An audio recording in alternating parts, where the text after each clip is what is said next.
Once upon a time, Moana, the spirited daughter of her island's chief, set sail across the ocean with her family for a long-awaited vacation. The sun was bright, the waves gentle, and adventure whispered in the air as they sailed towards a mysterious, green isle promising a week of exploration and fun. They arrived at sunset, the island glowing with an unusual light that made it both enchanting and haunting. Eerie whispers could be heard as the palm trees swayed in a wind that should have felt warm, but instead left a chill.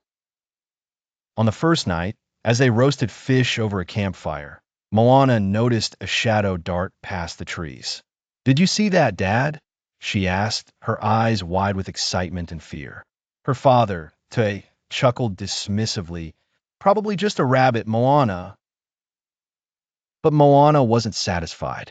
Curiosity piqued. She decided to explore further. With her older brother, Teka, who reluctantly agreed to join, she ventured into the dense forest. They followed the faint sound of drums that seemed to echo from the island's heart. Deeper they went until they stumbled upon ancient ruins, traces of a forgotten civilization covered in vines. "Wow," Tico whispered, all replacing his earlier annoyance. Suddenly, the drums became louder, and the siblings froze as ghostly figures appeared, dancing around an ethereal fire. Moana and Tika were entranced, eventually catching the attention of the spirits.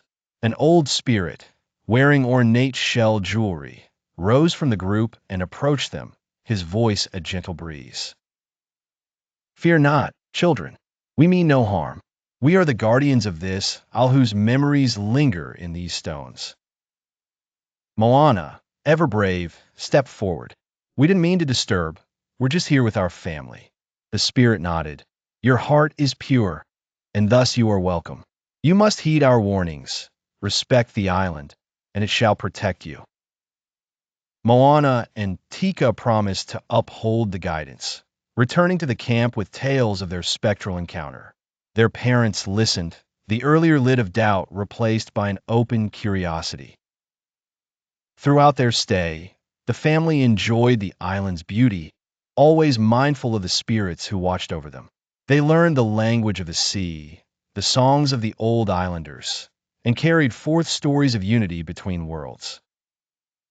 As they sailed back home, Moana looked back at the shrinking island with a sense of gratitude and wonder. The island had been more than a vacation spot. It was a meeting point between the living and the lost, a place where legends lived in harmony with the present.